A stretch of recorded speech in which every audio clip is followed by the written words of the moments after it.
అందరికీ నమస్కారం. ఈరోజు మనం ఒక అద్భుతమైన కథ వినబోతున్నాం. పట్టుదల.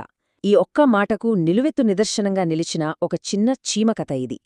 అసలు మన సైజు మన పట్టుదలని నిర్ణయిస్తుందా?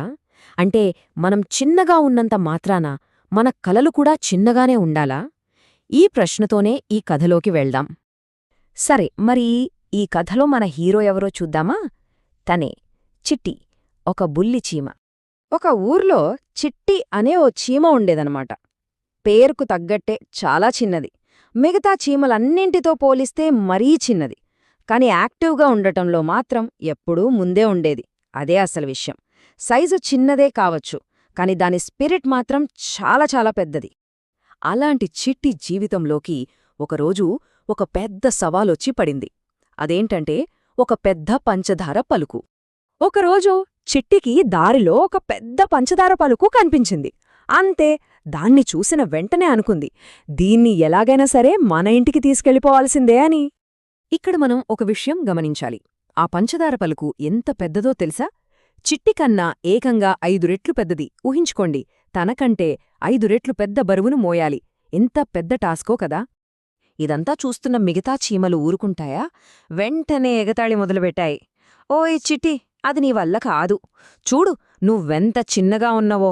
అనవసరంగా టైం వేస్ట్ చేసుకోకు, వదిలే అంటూ నవ్వాయి. కాని ఈ మాటలు ఏవీ చిట్టిని ఆపలేకపోయాయి. ఎవరు ఏమనుకున్నా తను మాత్రం వెనక్కి తగ్గకూడదని గట్టిగా డిసైడ్ అయిపోయింది. ఇప్పుడు అసలు కథ మొదలవుతుంది. చిట్టి పట్టుదలకి అసలైన పరీక్ష ఇక్కడే ఎదురైంది. అంతే, పంచదార పలుకును గట్టిగా పట్టుకుంది. అడుగులో అడుగేసుకుంటూ నెమ్మదిగా లాగడం స్టార్ట్ చేసింది. ఒళ్లంతా చెమటలు పడుతున్నాయి, కాని ఆగలేదు. ఒక్క క్షణం కూడా ఆగలేదు. కొంత దూరం వెళ్ళాక దారి మధ్యలో ఒక చిన్న రాయి అడ్డుగా వచ్చింది. చూడటానికి చిన్న రాయిలానే ఉంది, కాని చిట్టికి మాత్రం అది ఒక పెద్ద కొండలా అడ్డుపడింది. ఒకసారి 2 సార్లు కాదు, ఏకంగా 10 సార్లు ఆ రాయిని దాటే ప్రయత్నంలో కిందపడిపోయింది. 10 సార్లు! అయినా సరే చిట్టి తన ప్రయత్నాన్ని మాత్రం ఆపనేలేదు.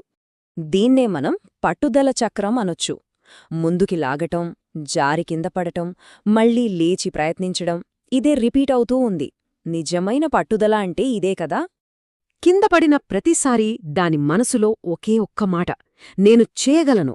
ఆ ఒక్క మాటే దానికి కొండంత ధైర్యాన్నిచ్చింది. ఇంత కష్టపడింది కదా, మరి ఫలితమేమైంది? ఇప్పుడు చూద్దాం.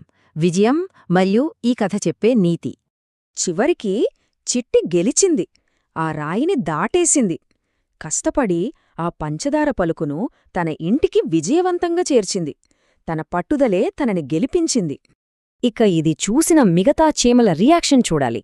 మొదట నవ్వినవాళ్లే ఇప్పుడు ఆశ్చర్యపోయారు. నోటమాట రాలేదు వాళ్లకి.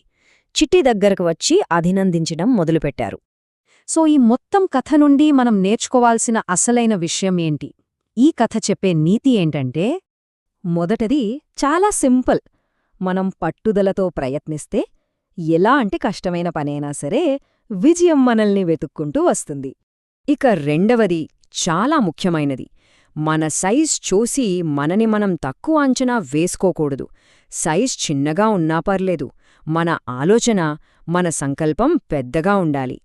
సో ఈ కథ విన్నాక మనలో మనమే వేసుకోవాల్సిన ప్రశ్న ఒకటుంది. అసలు పట్టుదల ఉంటే సాధించలేనిదంటూ ఏదైనా ఉంటుందా?